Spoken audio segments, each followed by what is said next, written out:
One day I'm gonna be everything I wanna be. I don't let it get the most of me. One day I'm gonna be free. I wanna be everything I'm gonna be. My future right in front of me. One day I'm gonna be free. I wanna be free. So let me be free. From the depths of darkness, a voice emerges. A host with a fire burning in his soul. With a heart, steel, and a spirit unbroken. He rides on two wheels, ready to claim his throne. Amidst the chaos and the thunderous roar, insane wheels rise as a force to be reckoned with. Fueled by the power that only metal can bestow, he takes his step, refusing to submit. Insane wheels hear his battle cry. Metal and mayhem will never die. Whistlers report he pays his way. Oh, legend in the making, day by day.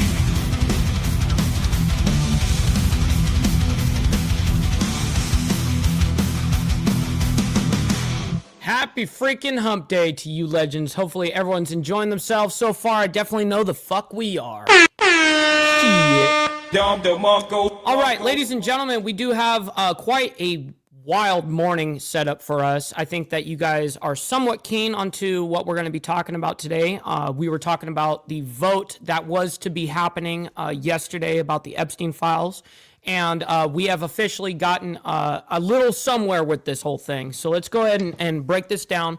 The way that I have this lined up for this morning is Epstein file release latest, because we're following that, as well as Trump speaks to Saudi at Saudi investment conference. And if you guys know, the Saudi prince came over to the United States yesterday, had a big sit down with Trump, and this was happening, I believe, yesterday, right as we ended the live stream. Like right after the live stream ended, they did their little, whatever meeting. And the Saudi prince wants to invest $1 trillion into the United States, bro. $1 trillion. That's 1,000 billion. It's a lot of money. So the way that we're going to have this whole thing lined up, and also one last thing before I get to that. Don't forget that ICE has now expanded over to North Carolina. So I just want to go ahead and let you guys know that that's also happening. We probably are not going to discuss that so much today, but just know that that is going to be happening. And we're going to be reporting on that most likely tomorrow, actually. That's how a lot of this stuff goes. So anyways, the lineup, we're going to see the Saudi Crown Prince to invest nearly $1 trillion, and them in their meeting with the cabinet, and actually the Saudi prince's cabinet as well, sitting down in the White House. Then there was breaking news yesterday, as you guys know. House passes Epstein files and to release the bill. To release the files, that's the bill that's being proposed. Obviously, it passed the House. Now I believe it goes, I think that it's already, I don't know if it has to go straight to the Senate, because I think the Senate already approved of this whole thing. So I could be wrong, but I think it goes to Trump now. But I may be wrong on that. Maybe it does go up to Congress or up to the Senate. I'm not 100% factual with that. So just keep that in mind. Trump slams ABC reporter asking about 9/11 and Saudi Arabia during that interview or during that meeting. We're going to talk about that. We have that lined up. Then we have Chuck Schumer speaks after Senate sends Epstein bill to Trump for signature. Okay, there we go. Schumer speaks after Senate sends Epstein bill to Trump for signature. That's a W. So now, as you guys may have remembered, yesterday Trump was asked if this bill was to be given to you, would you sign it? And said, sure, I would. So let's go ahead and see if he keeps up on his end of the bargain regarding this, right? Nonetheless, we also have SpaceX launches more Starlink satellites into orbit, recaptures Falcon 9 rocket.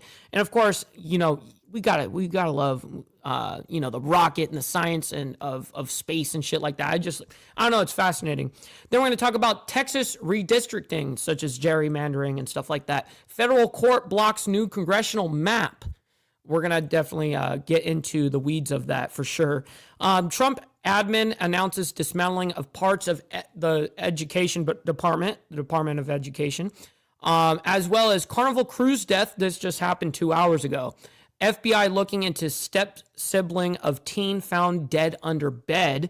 Holy shit, over there on Carnival Cruises. What are you guys doing over there? Partying a little too hard? And then, of course, Trump administration advancing efforts to dismantle Department of Education, DOE. And that is our lineup this morning. So before we get into it, make sure you guys hit that like button. It helps out the show immensely, and it's absolutely free to do so. And you know what else is free to do so? Is hitting that subscribe button if you guys are new. But here comes the money part. Make sure, listen, please consider becoming a member starting only at $2.99 a month. We're making sure we're not breaking the bank out there with anybody, but check it out. It's what allows us to keep these lights on as well as being on these airwaves. So I very much appreciate everybody becoming a member and then staying a member. Little side note here, follow my Instagram at BallValveTV, where I post everything behind the scenes of not only my life, but as well as the show, Millennial Food Time, breaking news. It's a great way to get a hold of me one-on-one. And we also have a Discord server. Make sure you guys join up on that. Down in the description box down below of any video that we do here is the invite link. So make sure you guys get into that. And last but not least, all super chats, super stickers, gifted membership signups are, of course, all going to be presented live onto the show and shouted out. But if you guys would like to skip that YouTube 30% brutal cut that they take from your hard-earned cash, well, then we have these platforms right here that you guys can donate to. And, of course, I will read it out loud like a super chat. I've got my email up ready to go. So if anything comes through, I will absolutely be able to read it right away. All right, good morning to everybody, all you legends in the building, man. I very much appreciate it. We're going to have to get right into this, but we got Sick Bastard as well as Hardwire, Zip Tie, Gary as well as Rabbit of Chaos, Motobomb, thank you so much with the raid, by the way. I very much appreciate that. That is awesome. We got Brother SNS, Christopher Collins, yes sir, Roll Tide, baby. Let's see here, we got Tiffany in the building as well. Always appreciate you guys. We got Steve Easy. Absolutely. As someone who has been calling for the release, calling for the files to be released, I see it as a good thing. I am also not naive enough to think it would be heavily redacted. Absolutely. I agree with that 100%. The 53,000 pages or whatever the amount is, they're going to skim some shit and not totally go, I totally know what you're getting at here. And, it's best not to be naive, right? We got Prez in the building. Shout out to my man. Good morning to you. We got Zip Tie as well as, I know that I saw my brother Pitbull in here. I very much appreciate him over there from the UK. We got Carney's Ride as well, man. Good to see you. We got Neighbor Guy as well as Extra Surprise. Mountain Woman, thank you guys so much for being here, man. Two Wheel Jesus, good morning to you guys. All right, we're going to get right into this. Let's go ahead and get into this story because we have a lot to cover this morning. So this is Saudi Crown Prince to invest nearly $1 trillion. This happened yesterday, right after I got off the live stream. So keep that in mind. We're not going to play this whole conference either. Well, thank you very much, everybody. We have a extremely respected man in the Oval Office today, and a friend of mine for a long time, a very good friend of mine. And I'm very proud of the job he's done. When he's done, oh, hell yeah. Happy anniversary to Pitbull and your wife. That is fantastic. I love to hear that. Congratulations on you for the 3 years, man. That's awesome. Hell yeah. In terms of human rights and everything else. And he's the Crown Prince, the future king. And I just want to pay my greatest respect to Steve your father, Posey, King, who is an amazing man. I met him early on. He greeted me at the airport at an age that was pretty high up there, and it was about 100. What's up, Kellen, Canada? 17 degrees, and he was standing on the red carpet as I came out of the plane, and he's Slim. amazing. And when I met his brilliant son, it was at the Oval Office. Shortly thereafter, you came in representing the country, and I called the father. I said, "This guy is fantastic," and I don't know if that helped you or hurt you, but obviously it couldn't have hurt too much. Shit. What's up, Alfred, by the way? Hopefully you're enjoying your morning so far, your hump day morning. Absolutely. Here you are, right? But we had a great meeting, and the office has changed quite a bit, and we inherited a mess. You actually told me you thought the country was in big trouble. I'm not going to use the exact word that you use. I refuse to say that You thought our country was dead a year and a half, 2 years ago, but our country was in trouble, and now we have the hot. I really hate that he keeps referring back to this. I really hate that that is a political talking point for Trump. It's actually a weak stance to take always. It's one thing to say that the first 2, 3, 4, 5 times, but after the 3,000th time you said it, we know this. Hottest country in the world. So does he know. He knows it too. And we do. We have the United States is right now the hottest country in the world, and between the tariffs and the election, November 5th election, we've done things that nobody can believe. 21 trillion. Oh man, I will absolutely say I would rather you become a member than to donate 100,000%.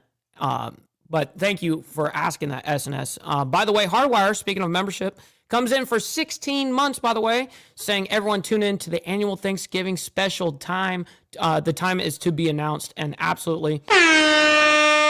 Thank you for the 16 months, Hardwire. Yes, I know that Hardwire is trying to make this badass roundtable, kind of like what we did last year. We did that last year on my channel, actually. But we will definitely make sure that we make something happen with us creators and stuff like that, and we'll sit down and have a good time. So, absolutely. Dollars will be the amount invested in the United States or committed to invest in 1 year. So I'm here 9 months. We're up to almost $18 trillion. Biden, as an example, the Biden What's up, Grandies? administration, if you call it that, it's not, to me, it was the Biden lack of administration. They were less than $1 trillion for 4 years. We're going to be $21 trillion for 1 year. I think that's How about you shut up? hard to believe. The biggest in history was a certain country, $3 trillion. We're going to be $21 trillion. On top of that, prices are coming down. We inherited a mess with high prices, the worst inflation in the history of our country. We had inflation that was a single 4 years, the worst inflation in the history of the United States. Gas prices through the roof, and that's after destroying our petroleum reserve, which was meant for wars and big emergencies, not to try and win an election. They opened up the reserve so that people get $3 less in gasoline, and it didn't work. They got about 3 cents less, because as big as those reserves are, they're peanuts when you're talking about that kind of traffic. And we're rebuilding the reserves. We're doing all of this, and we've done a job.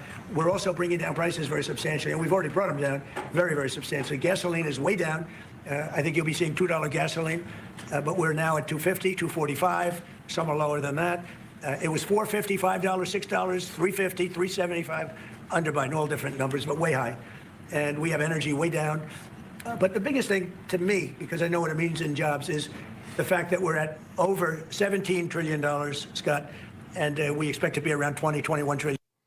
You absolutely know what I'm getting down on, Wolfheim. Shit. This is our left-handed tobacco, if not our counterclockwise tobacco, coined by our buddy Sterling. Dollars in 1 year.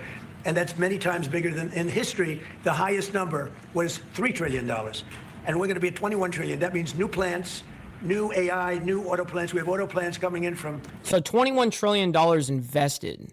Holy fuck, that's crazy. That's a lot of money total.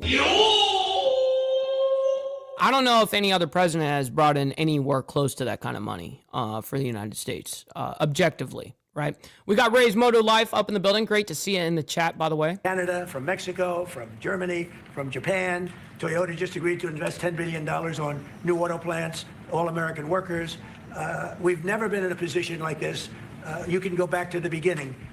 Our country has never been in a position like this, and it really is because of the fact that we use tariffs to bring all this money in.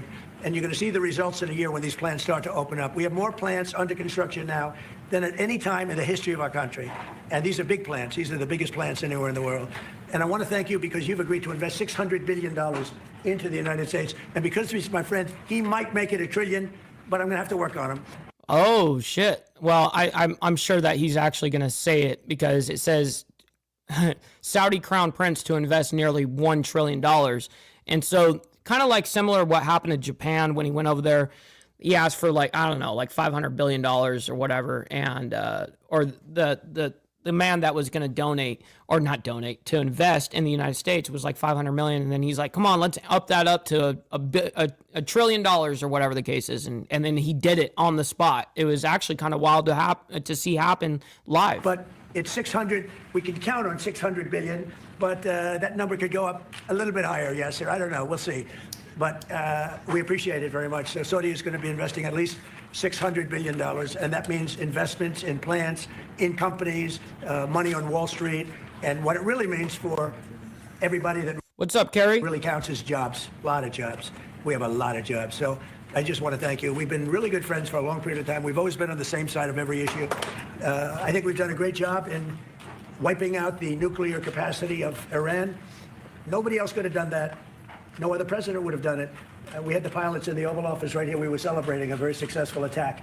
So I had them in with that beautiful B-2 bomber that's over there. And they said, sir, for 22 years, we practiced this attack. Our predecessors, these were very young guys, so 22 years, they said our predecessors and us practiced the attack on Iran. But no president ever gave us the go-ahead. 3 times a year. In that part, I do believe, AL. Trust me, I'm not naive enough to think that this is like some cakewalk. It's absolutely fucking not. We're in serious detriment. I mean, I look at this shit as where I currently am and the economy and everything.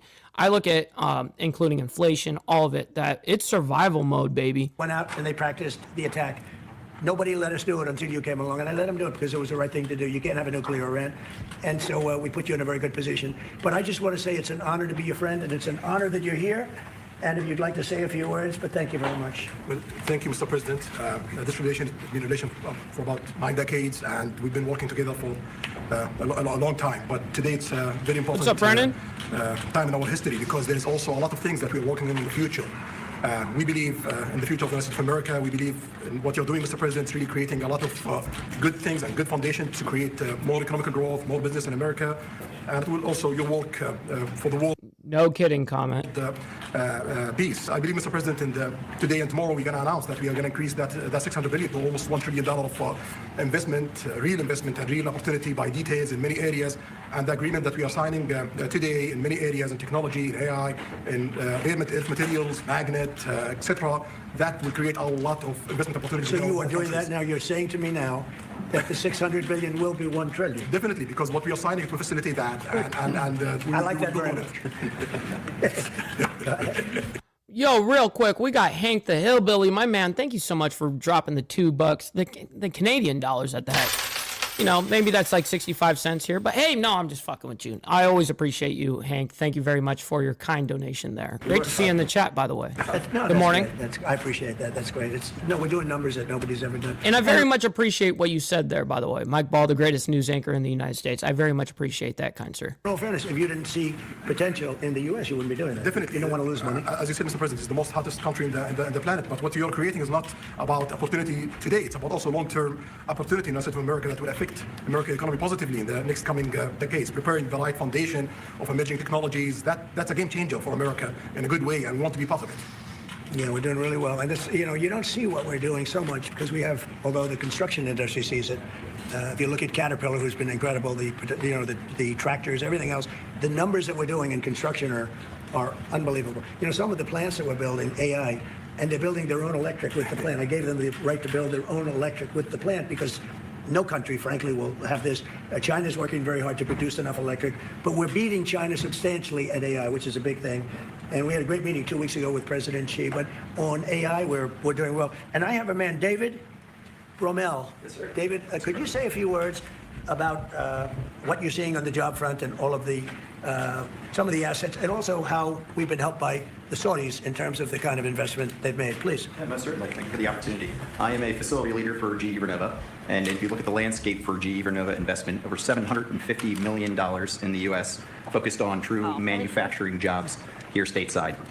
We're looking at tripling the output of our Greenville South. Now, just to put a halt to this real quick. Now they're going to the reporters. That was the dialogue there, the monologue. So now they're going to take on questions. Now, apparently there was some sort of person, some sort of reporter there. Trump slams ABC reporter asking about 9/11 and Saudi Arabia. So I'm very interested in that. And so I wanted to wait until that monologue was over to go ahead and review that. So we're going to go ahead and do that. We're going to move on from this. Okay. We're going to go into exactly what I just said, because I do want to hear this person ask this question about 9/11 and see if it was even a good question. All right, let's do it. Mr. President, is it appropriate appropriate, Mr. President, for your family to be doing business in Saudi Arabia while you're president? Is that a conflict of interest? And Your Royal Highness, the U.S. intelligence concluded that you orchestrated the brutal murder of a journalist. 9/11 families are furious that you are here in the Oval Office. Yo, real quick, we got Wolfheim coming in with the 27 Swedish crowns, my man, and saying, here's some for the stream. Yo, my man, I can't thank you enough. Let's go. Making it rain in the chat. I appreciate you, gentlemen. Why should Americans trust you? And the same to you, Mr. President. Now, who are you with? I'm with ABC News, sir. You're with who? ABC News. ABC. Fake news. ABC fake news. One of the worst in the business. But I'll answer your question. Oh, shit. I have nothing to do with the family business. I have left, and when I've devoted 100% of my energy. What my family does is fine. They do business all over. They've done very little with Saudi Arabia, actually. I'm sure they could do a lot. And anything they've done has been very good. That's what we've done. We've built a tremendous business for a long time. I've been very successful. I decided to leave that success behind and make America very successful. And I've made America more successful by far than it ever was, and that it ever could have been, no matter who was president. There would be nobody bringing in $21 trillion, that I can tell you right now.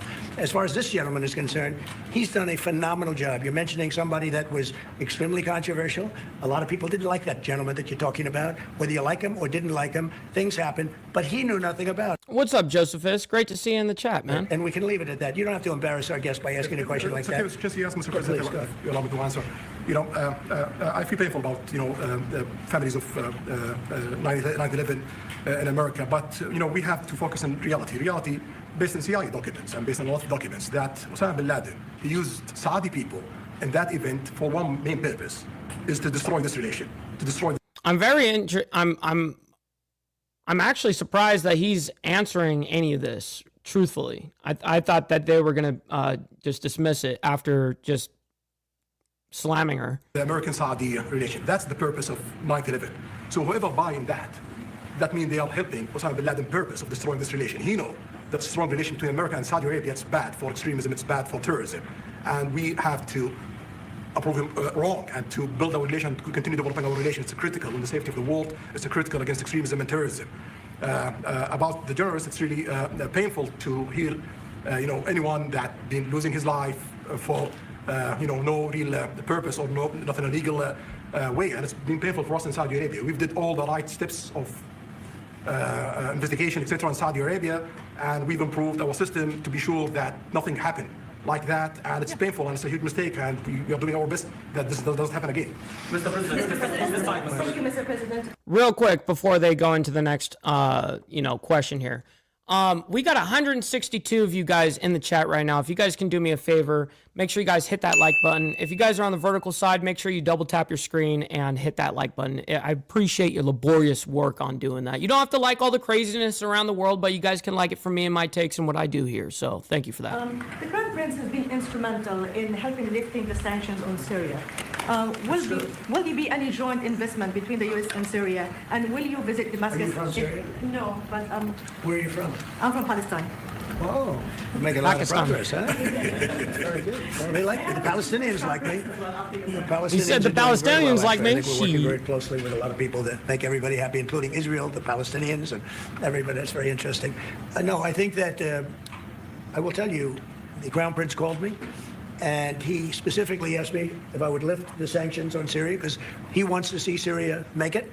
As you know, the leader of Syria was just here, and we had a great meeting. And he's a strong guy, and I guess you need a strong person to run it. And I think Syria's made tremendous progress. And we did lift the sanctions at the request of the Crown Prince. Also, the president of Turkey, Erdogan, called me specifically. He said, if you don't lift the sanctions, Syria doesn't Liquored up with Poncho, my man. Good morning. have a chance. If you do, they have a very good chance. Yeah, for this one. And between the two of them and some others, I lifted the sanctions. And the results so far have been pretty good. Shit. All right. So we're going to be moving on into our next story here. So, as you guys know, it was big news yesterday that the House passed the Epstein files release and for that bill. Let's go ahead and bring this up. We're going to talk about it a little bit here. And bam, here we go. Straight back out there to live on the House floor. Still 9 non-voting there. I'm not sure. Casey, what could we be seeing here that's for the last 9 that's allowing this to continue on? So not a few options. The most likely is probably the simplest, that they're not on the floor, that they had some sort of travel delay. They were in a constituent meeting. They're racing there. Or, I mean, I know just from knowing the place, there are some people that want to be the literal last ones. And there's like this little Spider-Man meme on the House floor of like, you go, I go, I want to be just the story, the impact. There's just so few like defining votes in Congress, even though they vote on a lot of stuff. This is obviously one, and they're trying to make their point, even if it's just for themselves or just for their memoirs. I'm the last one there. So anywhere, any reason from I was stuck in a meeting, I was stuck in traffic to I just wanted to be the last one on a generation defining vote. And it's interesting because we did also have a shot at that has now gone away because this vote was called, but the House Energy Subcommittee was holding a meeting. So exactly as you're saying, they could have been in other pressing matters that they also wanted to address before leaving to make this vote. But again, still 7 left, 4 Republicans, 3 Democrats still holding on here at this point. Very, very close to the end. But again, everyone so far in the yay category. We were also hearing from Thomas Massie. He has, of course, been extremely outspoken on this. Do you think that that is going to continue to affect his relationships with some of the members of his own party moving forward? I think his relationship with members of his own party, to say nothing of the president, is sealed. And it has been for a while. He's a thorn. This is not true to this leadership or even this president. He's known as a procedural stickler, right? And the same way Rand Paul is on the Senate side, like there's just not much you can do to please these folks. And it's just kind of, we'll take his conservative vote when it benefits us. And hopefully he's not too loud when it doesn't. Obviously, this was not a case where he was silent. In fact, he was one of the co-authors on this original discharge petition resolution that got to the floor and co-opted leadership to put it on the floor. All right, and so we're again winding down to the very end here. Still 5 non-votes there. So what we can do at this, we're going to go ahead and fast forward a little bit here where we can see them actually breaking it. Ayes are 1, 2/3 being in the affirmative. The rules are suspended. The bill is passed, and without objection, the motion to reconsider is laid on the table. W. That's good. Casey, it happened. Did you hear that though? He said the nays are 1. Yeah, the one stuck. And so if you want to talk about like why there's grandstanding in Congress, watch the incentive structure of that one nay vote over the next 24 hours. You may not have heard of this person before, but I guarantee you're going to know his name or her name for a long time now because. Shit. So there was only 1 vote that said no. He or she's going to get all the attention. I just don't know who it is yet. Yeah, we're going to work behind the scenes to figure that out. Again, Casey Burgett there, we appreciate you for joining us here on Live Now from Fox. We're going to continue to listen in. As you said, they're going to be moving on to other information and other votes, 5-minute votes that are set to happen. But we appreciate you for breaking down the very latest as this is now official. The House has approved the bill to release the Epstein files. All right, so we do have that name. We've just been told here by my producer. I have not yet, Steve. Clay Higgins, Representative Clay Higgins. We're going to work to see a little bit more information behind the scenes. And of course, just so you get some context here as to what's happening in the room, I want to put this up on your screen. This is from our Watch With You camera. So we have these. This is a vantage point of what I can see. But also, and that is a nice fucking setup they got here. I just got to point that out. That is fucking superb. Wow, look at those light bars. Man, I got to step up my game. Shit. The vantage point of what's happening in the room. And so right now, working behind the scenes to learn a little bit more about Clay Higgins, the representative, and the state that they are from. We're going to work to get some other... Must be nice getting some fucking funding, you know what I mean? Shit.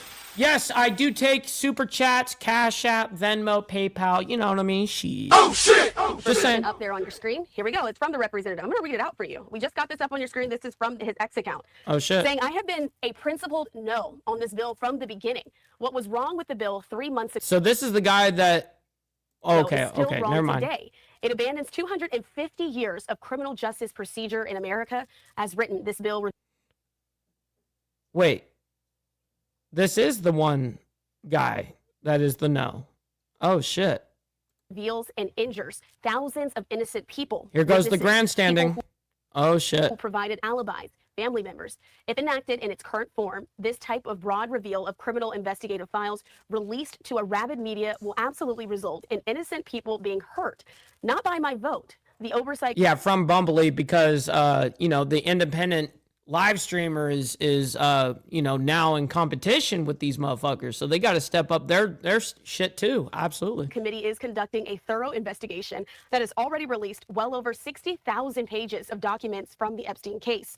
That effort will continue in a manner that provides all due protections for innocent Americans. If the Senate amends the bill to properly address privacy of victims and other Americans who are named but not criminally implicated, then I will vote for that bill when it comes back to the House. This is interesting there. Casey, I still see that you're here on the line. Do you mind chiming in on this? We have the full statement now. I'm intrigued. You said it. It was possible. You said we may not know the name initially, but now we have it. It's there. Representative Clay Higgins. Yep. I know him. He's an incredibly strong Trump defender. He's a process-oriented America First type guy. So let's just, I'm trying to think of how to say this without getting fired. he loves the limelight. Well, thank God that someone like you has nothing on my freedom of speech. You know what I mean? Shit. He loves the spot. Stupid ass. Spotlight, and this is, I'm shocked that he is a nay vote, the only nay vote, I should say. But if you gave me a list of 5 people who would have been a nay vote, he would have been right on the top of that 5. And so just watching this, and it was what we've talked about. A lot of the conversation had to do with what's in it, where will people be revealed in this. He's saying he's doing this for the victims. Do you think that this will stick well for him ultimately? I mean, it was, like you said, it was surprising to see this one no vote. And it's going to go down in history as one of the most major votes, but Clay Higgins decided to vote against it. Yeah, so just doing the quick politics in my head here, he left himself a lot of wiggle room. So right now he gets the national attention that comes with this. He's obviously going to be incredibly well supported or well respected by the president for being the one lone dissenter on something that he doesn't want to ultimately do. Yeah, and Casey was right there on that that whole analysis right there. That was actually a really good. He was like, yeah, that you're going to see this grandstanding from this fucking dude, and or he or she, whatever. And sure as shit, that's exactly what we saw. So we're going to move on, though. We're going to hear what Chuck Schumer has to say about speaks after the Senate sends Epstein bill to Trump for signature. So let's go ahead and bring this up, and we'll go ahead and discuss it a little bit. But there's a lot more to do. First, when I got to the floor at 3 o'clock, I said that I would offer a unanimous consent request to pass the bill that the House had just passed by an overwhelming majority. And oh, you know what, Steve Posey, you did remind me, bro. Let's get the money part over. You know, all right, just get the money part done. Give me money, me, money now, me a money needing a lot now. Perfect. I am the Republicans not wanting to block the bill because we confronted them that they would be forced to, relented and allowed my motion to pass. The motion is just, it's technical, but the motion says that when the House sends the bill over, it automatically goes to the president's desk. The Senate cannot delay it, cannot amend it, cannot change it in any way. We deemed it passed. That's the word, the technical word used. And so this was a very good thing. And Democrats fought and fought and fought to have this happen. What? That part is a lie, though. We all know that you definitely had 4 years to do that, and you guys didn't fight then. It's always fucking, it's political theater. It's all bullshit. It took too long, but we persisted and persisted and got it done. I want to give huge credit to the victims and their courage and their strength. It wouldn't have happened without them. But there's a long, long way to go. First, Johnson should send the bill over now. Right now, there's no reason it can't be on the president's desk in an hour. Second, the president has to sign it. You never know with him. He said he would. Let's wait and see. But third, we have to make sure that all of the documents are released, that there are no games. We know there's a corrupt Justice Department. We know that Bondi and Kash Patel do just what the president asks and wants. And we Democrats, I just had a meeting of 10 of my colleagues, are going to do everything we can to make sure all of it comes to light, and they don't hide evidence against anyone who might be incriminated by these documents. So good victory today. Fight continues until the American people see all of the documents and are satisfied that all of those documents are released and there's no game playing, no cover-up. We are continuing to fight. Leader Schumer, what are your, sorry. Well, you got the first question. I'll take the second. Leader Schumer, quick question. What exactly can you do to ensure that all the documents come out, given Pam Bondi and given the Department of Justice, you know, for having an active... We are going to make, we have many different ways that we are going to do everything we can to see that everything comes out. Pressure works. If not for the pressure from Democrats... Oh my God. What cope? This wouldn't have happened. Bondi didn't release documents. Bondi didn't do what she did and change her mind, say yes, say no. Kash Patel didn't do what they did. Johnson didn't do what he did. Thune didn't do what he did. And the president didn't do what he did without pressure from Democrats. That pressure will continue in every way. And we have talked about 5 or 6 different ways that we're going to see that happens. One of the criticisms that had come out of the Democrats was that this had also been an issue during the Biden administration, and that, you know, why wasn't it taken up? In your opinion, why wasn't it taken up then? Was it just that it was an open investigation and they didn't want to tip their The hat? difference is real. President Trump campaigned on this. He promised to get this done. He's the one who's backed off on this, period. Yes. Real quick, we got 172 of you guys in here. Make sure you guys hit that like button and double tap the screen if you're on the vertical side. I very much appreciate you guys. Saying that you consented to adding this provision into the approach bill that would allow senators to sue if their phone records are obtained. Is that true? Look, the bottom line is Thune wanted the provision, and we wanted to make sure that at least Democratic senators were protected from Bondi and others who might go after them. So we made it go prospective, not just retroactive. But I'd be for repealing all the provision, all of it, and I hope that happens. Yes. Why precisely go with UC and not force a vote to get somebody's votes on the record? Because we want to get this done. And if they would have been allowed amendments, they could have delayed it. And if you have amendments, guess where it goes? Not to the president's desk, to the House. And the House, who knows what they do with it. So that was enough. Thank you, everybody. That's it. He's going to walk away after that. All right. So there was a SpaceX launch. We're going to hold that for a sec because we got so much to get into. Unfortunately, that is not a priority at the moment. We have Texas redistricting federal court blocks new congressional maps. So let's go ahead and bring this up. It's going to be in regards of gerrymandering. A panel of federal judges in Texas has blocked the state's new congressional map that could have helped Republicans gain a handful of U.S. House seats in next year's midterms. It's a major blow to President Trump's effort to protect damn the GOP's slim House majority. So for more on this, we want to go out live right now to Houston, Texas. Fox News' Sarah Legray joining us here with a breakdown and what this means right now. Well, Mike, I mean, months ago, we thought, hey, this is a done deal. But after today, these judges are saying, whoa, whoa, whoa, you know what? We're actually not going to use those newly redrawn congressional maps. It's a no for Texas. It was a federal panel, 3 judges, 2-1 ruling that Texas has to use the maps from 2021 instead. I do want to note one of these judges appointed by now President Donald Trump, the other by former President Barack Obama. Now, taking a look at these maps side by side, the one on your left is the current map. The other, though, the one on your left is going to be that newly redrawn congressional map. It's the one that Republicans passed this summer. And they'd hoped this new map would give them some control of 30 of Texas' 38 House seats. Right now, they hold about 25, and this was no routine redistricting effort. The Texas GOP, they did it mid-decade specifically to increase the party's numbers in the U.S. House. Now, 2 of the 3 judges said Texas went too far, saying evidence shows the state racially gerrymandered the 2025 map, ruling the state has to stick with the lines drawn back in 2021. So they did say it came down to a race thing. It's a big win, though, Mike, for Democrats, especially for the state legislators who left Texas for Chicago this summer to block a vote on what they called unfair congressional maps. Why we've been working so hard every single day is because we, like the rest of Americans, are tired of it. We've had enough. And it's not just about D versus R. It's about whether the American people get to live the American dream. And Governor Abbott responding, saying in part the legislature redrew our congressional maps to better reflect Texans' conservative voting preferences and for no other reason. And he claimed that these maps are discriminatory, is absurd, and unsupported by the testimony offered during 10 days of hearings. This ruling is clearly erroneous and undermines the authority of the U.S. Constitution, assigns to the Texas legislature by imposing a different map by judicial edict. Now, the governor also says the state plans to appeal this to the U.S. Supreme Court. We're also hearing, though, from the DNC. They say this is a very big win for Texas voters, saying fair representation will prevail in the 2026 midterms. Mike?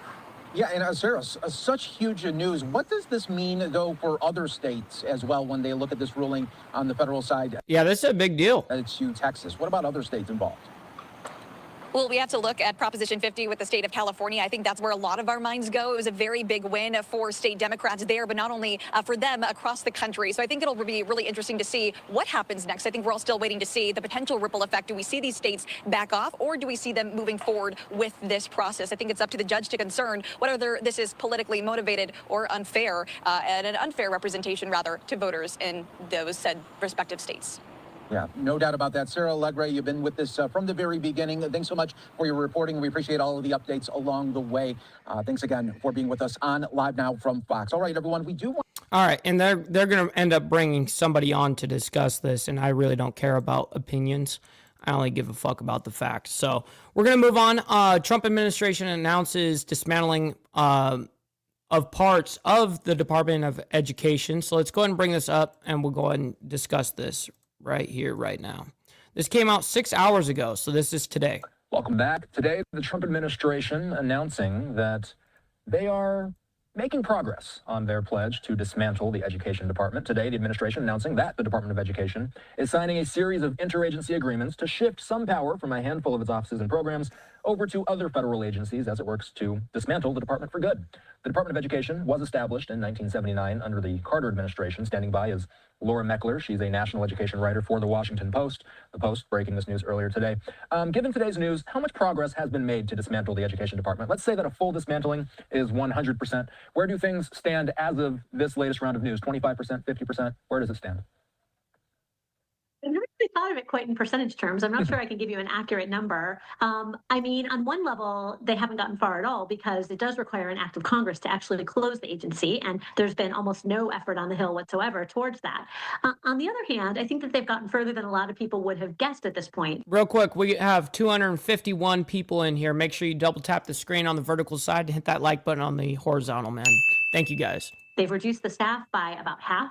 They have now signed interagency agreements, 7 of them, to move offices. Now, these are not the big programs that the department does. So the biggest programs like the Federal Student Loan Program and the Civil Rights Enforcement Office, those are still at the Education Department. So I think that we are still in the closer to 0 for sure than we are to 100, but they are marching in that direction.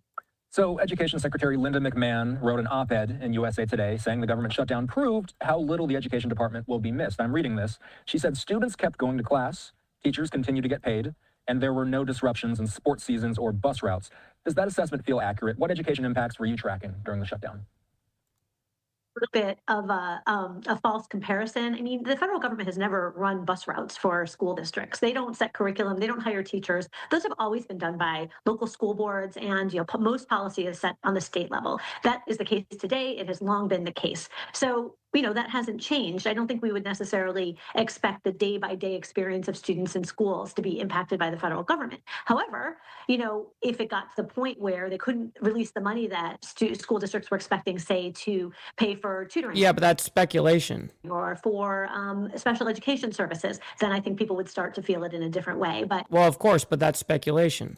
But those things generally take some time. So we do see, for instance, a big backlog of cases that have been filed at the Office for Civil Rights because the staff has been so reduced there. And if you talk to people who have cases pending and are waiting for decisions, they'll say that they're feeling an impact. So it just really sort of depends on how you look at it.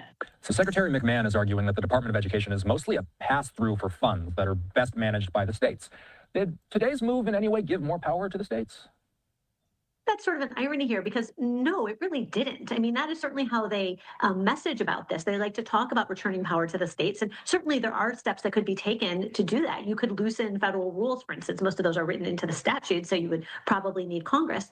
But just moving an office from one federal agency to another federal agency does not in and of itself return any power to the states or reduce the federal impact. I mean, in some ways, actually, it may have actually made it harder for some states and school districts because instead of just dealing with one agency, the Department of Education, the people that they're used to dealing with, sort of with the processes that are well established, they're going to have to figure out how to deal with another agency. Now, it may be seamless, it may be easy, it may be better in the end. I don't know, but I don't think it's returning education to the states. So if McMahon wants more power to the states, why are federal agencies getting some of the power? And what levers do they have to give more power to the states?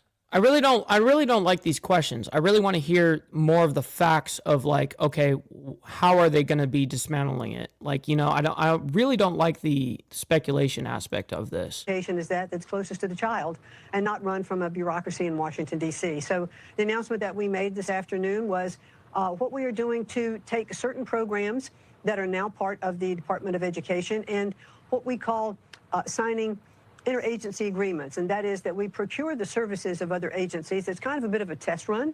We want to move on a temporary basis some of those programs to different agencies.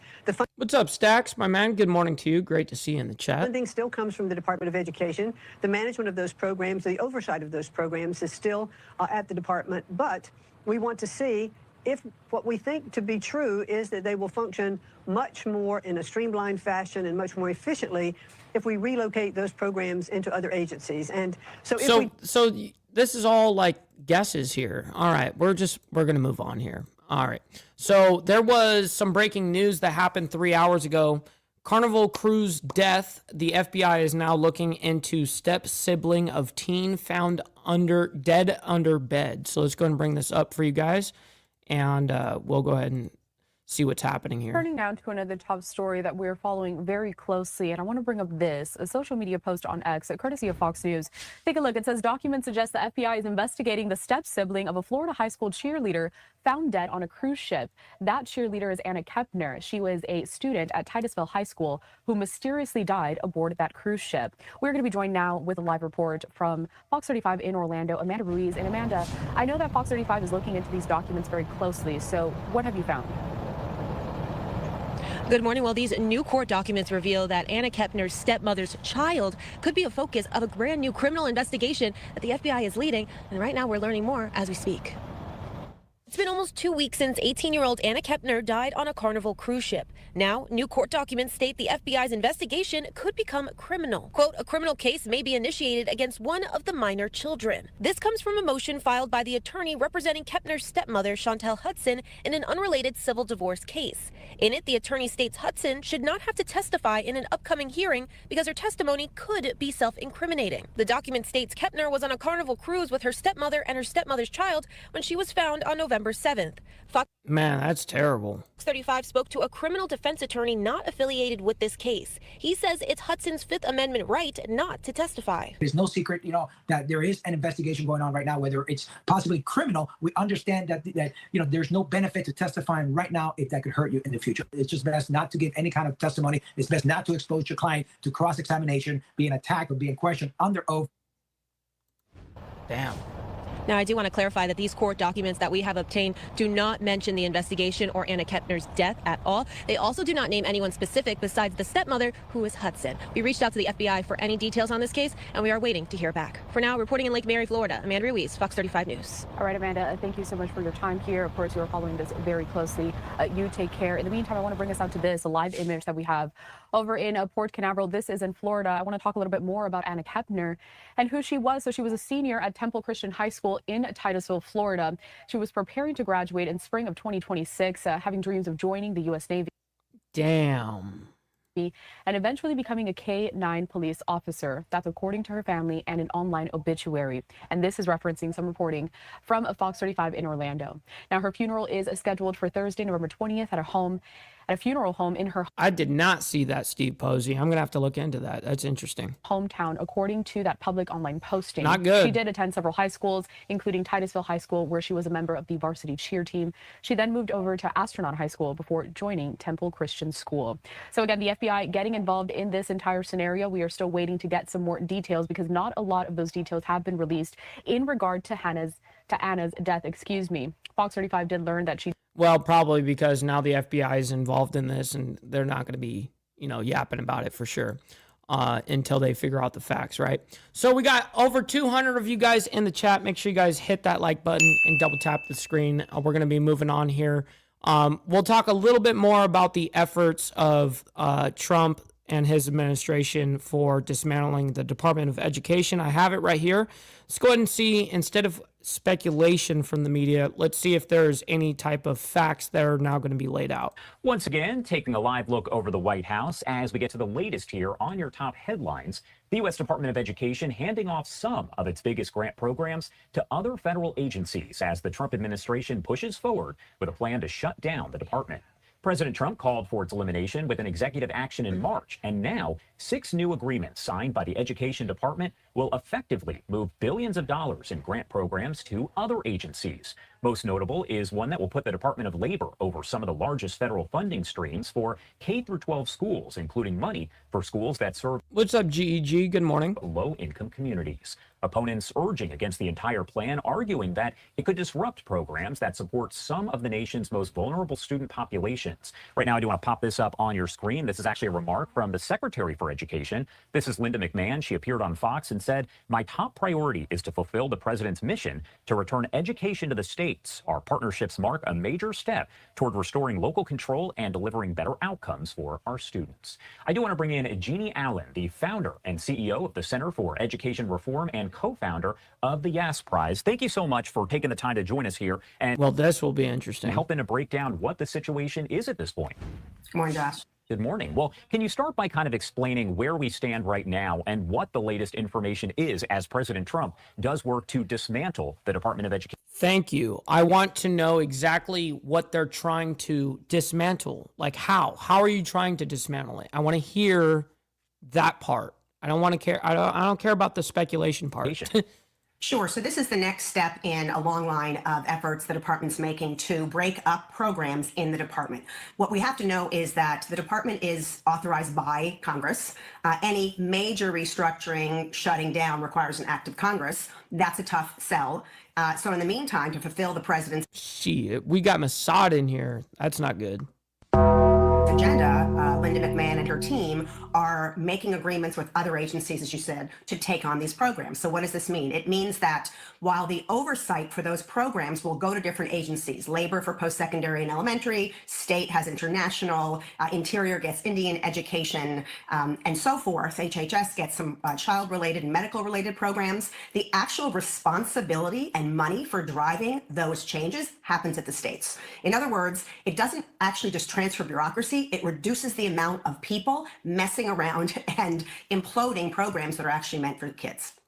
Is there any sort of historical precedent, anything of that nature, when you look a little bit closer about the dismantlement of the education department kind of as a whole? Well, not really. I mean, the department was created in 1980. It was a promise from then President Jimmy Carter in his election. They basically assembled programs that were at HHS at the time, which was also not called that. So we do have some level of understanding of what happens when things shift. It does not mean, though, as the critics are suggesting, that there will be less oversight in terms of how children are treated. It doesn't mean that students will get less money. In fact, we argue that they'll actually get more because there's so many resources that are peeled off at every single layer, Josh, from the federal to the state to the local level.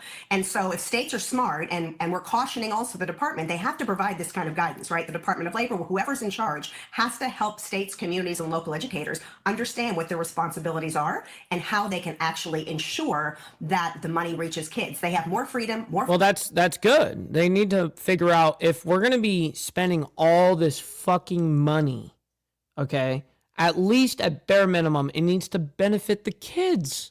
I mean, like, yeah, abso-fucking-lutely. Flexibility to do it, more options. Now they have to seize the moment.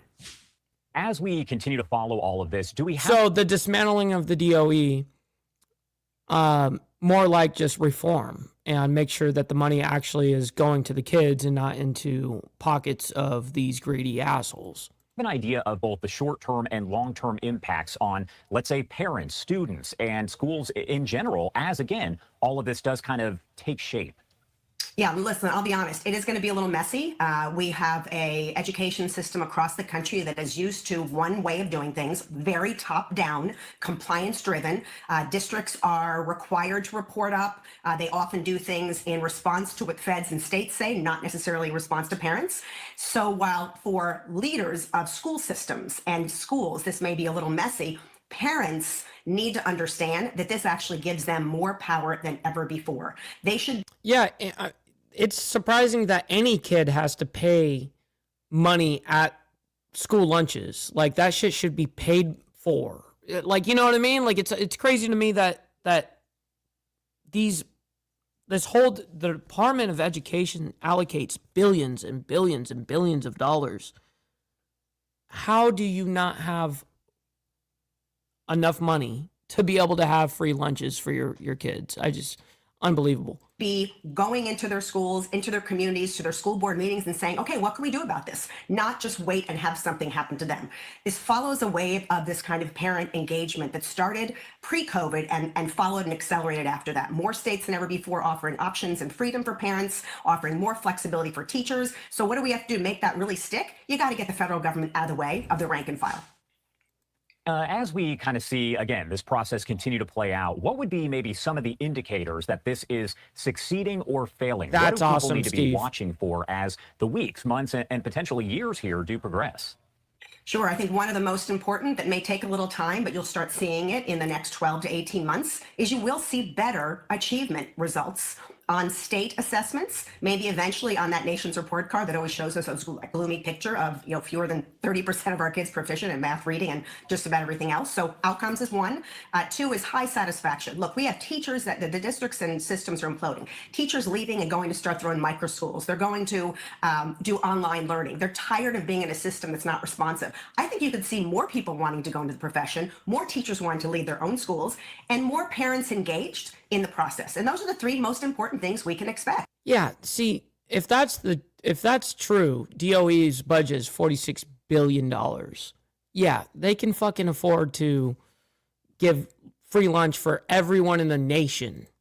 We want, bottom line is this is about outcomes. The Department of Labor taking over elementary and secondary education, post-secondary. Sounds a little strange to people. The argument is, if the Labor Department is right now administering... And obviously I meant that for the kids. Millions of workforce programs tied directly with the workforce, why wouldn't they also be looking at how education actually evolves into and tracks into those kinds of outcomes as well? And so there's a lot that still remains to be seen. It's a very entrepreneurial approach. Not everybody is happy. But at the end of the day, don't forget what's happening with kids locally and parent engagement through choice and opportunity and innovation is the most important thing we can do for our kids. And most of the time, the federal bureaucracy stands in the way. All right, Jeannie Allen, thank you so much for taking the time. That was actually a really good breakdown. That was a really good breakdown because everyone else was trying to fucking speculate. All right, ladies and gentlemen, we have over 220 people in here. Make sure you guys hit the like button on our way out. I can't thank you guys enough. Stick around for the raid, by the way. We're going to be raiding our buddy Grid One Motorsports. He just went live, and I'm sure he's going to talk about DebateCon, which I just got back from Nashville, Tennessee. Yes, so make sure you guys stick around for that. And thank you all very much for allowing me to be able to do this, Monday through Friday, reporting the news, and then Saturday morning for you members, man. So I'm very honored to be able to do this. So anyways, we'll see you guys tonight, actually, for the Diamond Effect. You guys will see me live again this evening at 7 p.m. Central Standard Time, 8 p.m. Eastern. And yes, we will be back for more of the world's madness, though, tomorrow morning. And much love, honor, respect to everybody, and God bless everyone. From the depths of darkness, a voice emerges, a host with a fire burning in his soul. With a heart, steel, and a spirit unbroken, he rides on to his ready to claim his throne. Amidst the chaos and the thunderous roar, insane wheels rise as a force to be reckoned with. Fueled by the power that only metal can bestow, he takes his stand, refusing to submit.